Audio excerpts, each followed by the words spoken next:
Welcome to the class 11 students. This is the part 7 of the chapter cell structure and function. Today I will be starting with the rest of the topics of the chapter, and this will be the final video of this chapter. So let's start with our topic today.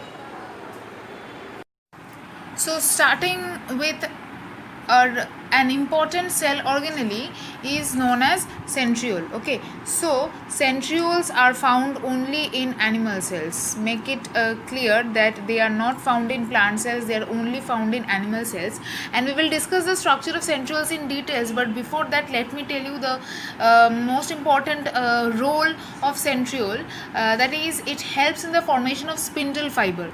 Now, what is spindle fiber? Spindle fiber is one of the most important components of cell division. So we will not get into the details of spindle fiber right now in this chapter, because you have a separate chapter for cell division, and there you will get to know in details what is spindle fiber. So we will do spindle fiber in details in that chapter. So right now, concentrating on centriole. So as I said, that they are only found in animal cells, and their main function is to form spindle fiber during cell division. And how do they look? It looks like a hollow tubular cell organelle. So this is the structure of centriole. Okay, and it is a hollow structure, hollow tubular structure. Tubular means it has long tube-like organelles, and it is hollow, means inside portion is hollow. Clear? So it is a hollow tubular cell organelle. Next, we will discuss the structure of cell organelle. Before that, let me tell you that it consists of 9 microtubule triplets. 9 microtubule triplet means it triplet means set of 3. Okay, triplet means set of 3. So here you can see many sets of 3s, many such sets of 3. So this is first 1, 2, 3, 4, 5, 6, 7, 8, 9. So here we can see that there are 9 microtubule triplets, and what these are we will see here. So this is the top view. So cross section of centriole means if we see this one from the top view, we will get to see a structure like this. So here again we can see that there are triplets, 9 triplets, 1, 2, 3, 4, 5, 6, 7, 8, 9, 9 triplets, and those triplets means there are small units. Okay, the innermost one is known as A, outer middle one B, and outer one C. Same for all. Inner one A, B, and C. Again A, B, and C. So it is same for all. Okay, so A, B, and C, these are the subunits. Okay, and as you can see, there are these wait, let me clear this picture. Okay, so A, B, and C done. Let me draw into A, B, and C. Again here A, B, and C. Okay, so this thing is followed in all the 9 triplets. Right now, this one. Okay, this one is a connection between 2 adjacent triplets. So it connects the A of the previous one with the C of the next one. Okay, so this one is a connection between all the triplets, which connects A of the previous one with the C of the next one, and it is known as AC linker.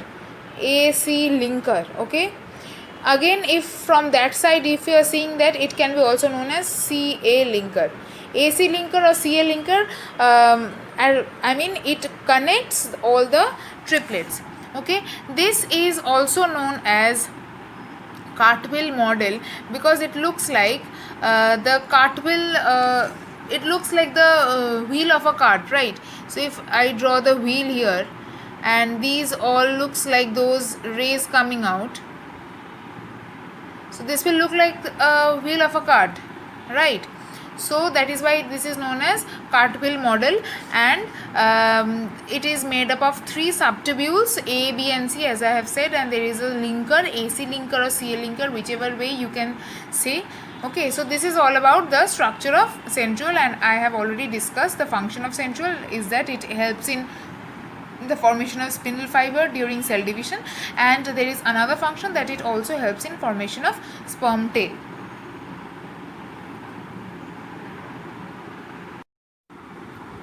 We all know that nucleus is the brain of the cell, and it is called so because it controls all the functions and controls and regulates everything that is going on inside the cell. Okay, so nucleus is not considered a cell organelle. Obviously it is not an organelle, but it is an important living part of the cell. The cell organelles are part of the cytoplasm, although the nucleus resides within the cytoplasm only, but it is not a cell organelle. It is one of the important or main parts of the cell. Okay, so here we will discuss the ultrastructure of the nucleus, and starting from the outwards you can see that the nucleus has two membranes. First this one, okay, and the inner one is this one. Okay, so this is the outer membrane and this is the inner membrane. I hope you can see what I am writing. Okay, so outer membrane and inner membrane. Fine. So the nucleus is a double membrane bound structure. Okay, and this space that you can see everywhere, it is everywhere. The outer membrane and inner membrane is everywhere, and also between these two membranes there is a space, little bit of space. Okay, that space is known as perinuclear cisternae or perinuclear space. Okay, I think it is not labeled here. It is known as perinuclear cisternae or perinuclear space. Next, before going into the inside structure of the nucleus, let me tell you what are these. Okay, what are these? So as you can see, these are labeled as endoplasmic reticulum. We have already discussed, when I was discussing endoplasmic reticulum with you previously, I have said that they originate from the nucleus, from the nuclear membrane, to be precise. Okay, so the endoplasmic reticulum, they originate, as you can see, it is originating from here, it is here originating from here, then again here, and here. Okay, so these are the 4 points from which the endoplasmic reticulum is originating from the nuclear membrane, and the red dots, these red dots, these are nothing but ribosomes. As you can see, it is also mentioned here, it is here as well on the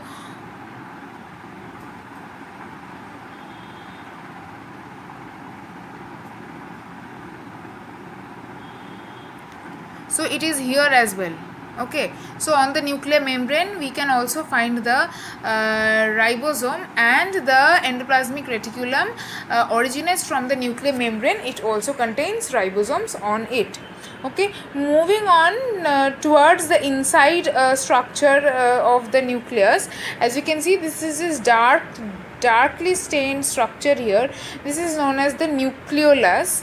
Okay, and nucleolus is the more conspicuous, means more prominent part of the nucleus, which is darkly stained, and as you can see, it is a spherical structure which lies within the nucleoplasm. Okay, now what is there are before going into the function of nucleolus, I would like to say that there are 4 zones of nucleolus. It is not drawn here because it is the this diagram is the ultrastructure of nucleus.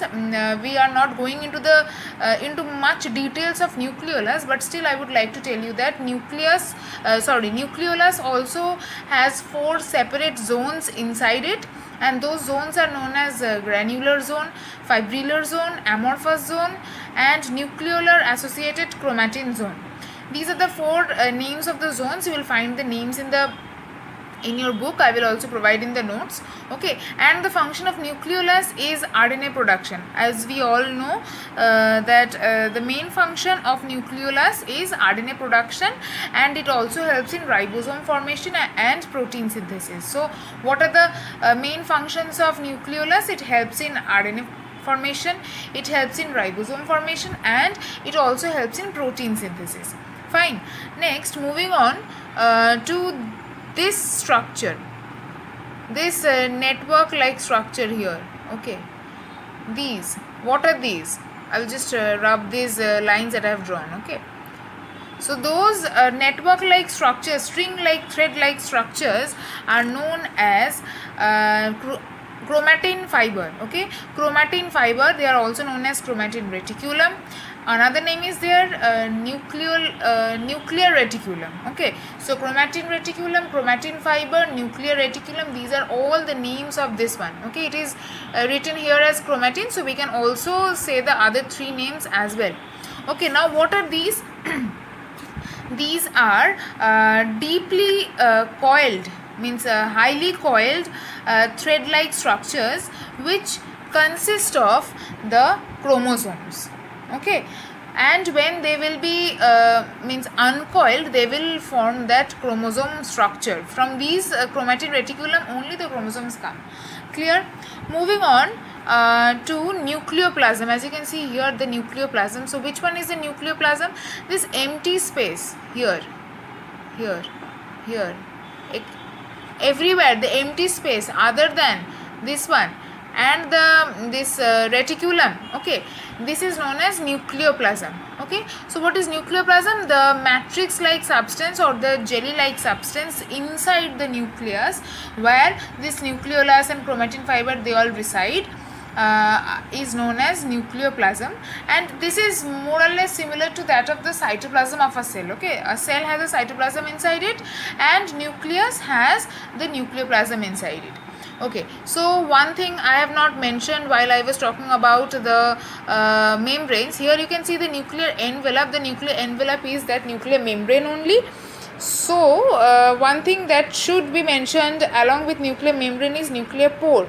So here you can see in this picture that there are many small gaps. Okay, so these gaps are known as nuclear pores. They as you can see that the nuclear membrane is not continuous, there are discontinuations. Okay, and those discontinuations are known as nuclear pores.